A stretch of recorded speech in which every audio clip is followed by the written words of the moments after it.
नमस्कार, मैं हूं अंकुर और आप देख रहे हैं सत्यहिंदी.com। आइए एक नजर डाल लेते हैं अब तक की सुर्खियों पर।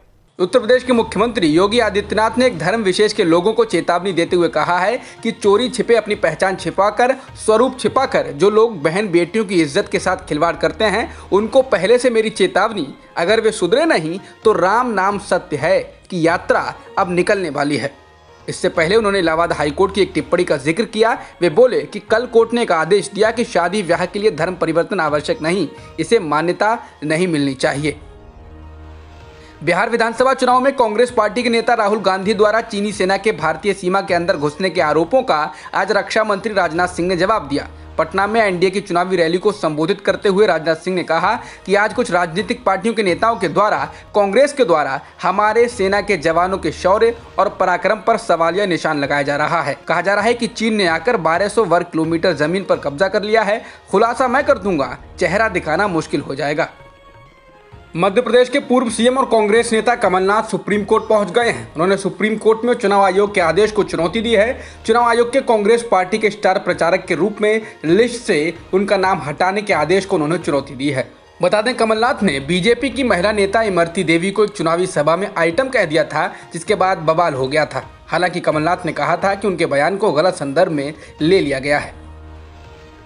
पुलवामा हमले को लेकर बीजेपी कांग्रेस से लगातार माफी मांगने की बात कह रही है। उस पर अब कांग्रेस नेता शशि थरूर ने पलटवार किया है। उन्होंने कहा है कि मैं अब तक समझ नहीं पा रहा हूं कि आखिर कांग्रेस को किस बात की माफी मांगनी चाहिए। क्या हम हमारे जवानों को सुरक्षित रखने की सरकार से उम्मीद करने के लिए माफी मांगे, या फिर राष्ट्रीय त्रासदी का राजनीतिकरण करने के बजाय इसे लेकर चिंता जताने के लिए माफी मांगे, या फिर हमारे शहीदों के परिवारों के प्रति संवेदना व्यक्त करने के लिए माफी मांगे।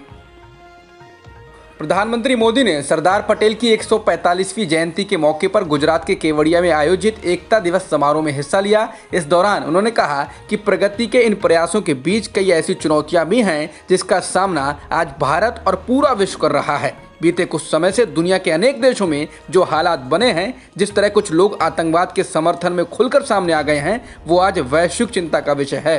आतंकवाद हिंसा से कभी भी किसी का कल्याण नहीं हो सकता। पीएम मोदी ने पुलवामा हमले को लेकर विपक्ष पर परोक्ष रूप से हमला करते हुए कहा कि पुलवामा हमले में अपना राजनीतिक स्वार्थ देखा जा रहा था। ये बात देश कभी नहीं भूल सकता। पीएम मोदी ने कहा कि आज यहाँ जब मैं अर्धसैनिक बलों की परेड देख रहा था तो मन में एक और तस्वीर थी। ये तस्वीर थी पुलवामा हमले की। देश कभी नहीं भूल सकता कि जब अपने वीर बेटों के जाने से पूरा देश दुखी था, तब कुछ लोग उस दुख में शामिल नहीं थे। वे पुलवामा हमले में अपना राजनीतिक स्वार्थ देख रहे थे। महात्मा गांधी के प्रति अगाध श्रद्धा रखने का दावा करने वाली बीजेपी के नेतृत्व वाली केंद्र सरकार बापू का अपमान करने वालों को उपकृत करना जारी रख रही है। अब ताजा वाकया सामने आया है अनिल कुमार सौमित्र का। ये वही सौमित्र हैं जिन्होंने पिछले साल बापू को फादर ऑफ पाकिस्तान यानी पाकिस्तान का राष्ट्रपिता कहा था। सौमित्र मध्य प्रदेश बीजेपी की मीडिया सेल के प्रमुख थे। फादर ऑफ पाकिस्तान बताने पर विवाद बढ़ा तो बीजेपी ने उन्हें पद से हटा दिया था। ये मई 2019 की घटना है, लेकिन अब उन्हें पत्रकारिता के सर्वोच्च संस्थान Indian institute of mass communication यानी IIMC में प्रोफेसर नियुक्त किया गया है। राजस्थान विधानसभा का सत्र आज से शुरू हो गया। राज्य सरकार ने इस दौरान केंद्र द्वारा हाल ही में पारित कृषि संबंधी कानूनों के खिलाफ 3 संशोधन विधेयक पेश किए हैं, जिससे वो राजस्थान में उन कानूनों के प्रभाव को नाकाफी कर सके।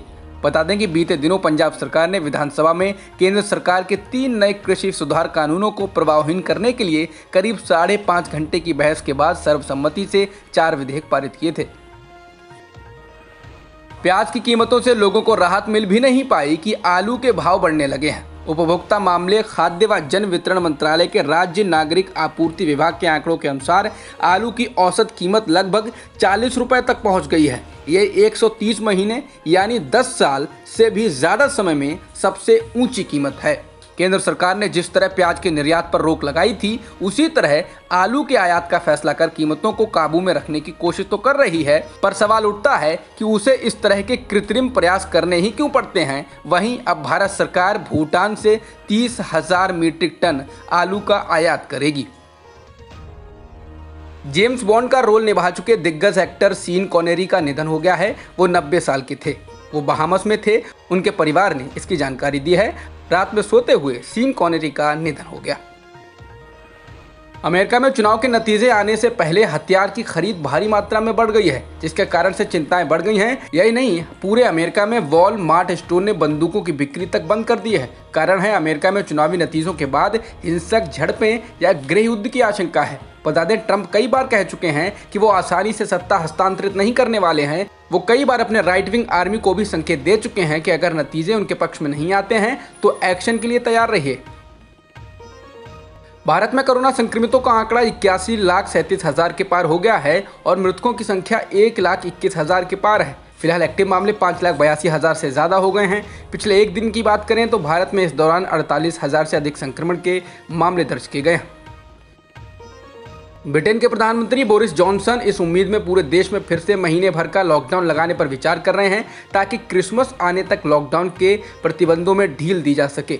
सोमवार को इसकी घोषणा की जा सकती है। हालांकि स्कूल, कॉलेजों और विश्वविद्यालयों को इसमें छूट दी जाएगी। जॉन्स हॉपकिंस यूनिवर्सिटी के अनुसार दुनिया में कोरोना संक्रमितों का आंकड़ा 4,56,00,000 के पार हो गया है और मृतकों की संख्या 11,90,000 के पार हो गई है। वहीं वर्ल्डोमीटर्स वेबसाइट के मुताबिक दुनिया में अब तक 3,32,00,000 से ज़्यादा लोग ठीक भी हो चुके हैं। जॉन्स हॉपकिंस यूनिवर्सिटी के अनुसार अमेरिका में संक्रमितों की संख्या 90,48,000 के पार हो गई है और मृतकों की संख्या 2,29,000 से ज़्यादा हो चुकी है। इसके अलावा ब्राज़ील में कुल संक्रमितों का आंकड़ा 55,16,000 के पार हो गया है और मृतकों की संख्या 1,59,000 से ज़्यादा हो गई है। अब तक की खबरों में इतना ही। बाकी खबरों के लिए बने रहिए सत्य हिंदी.com के साथ।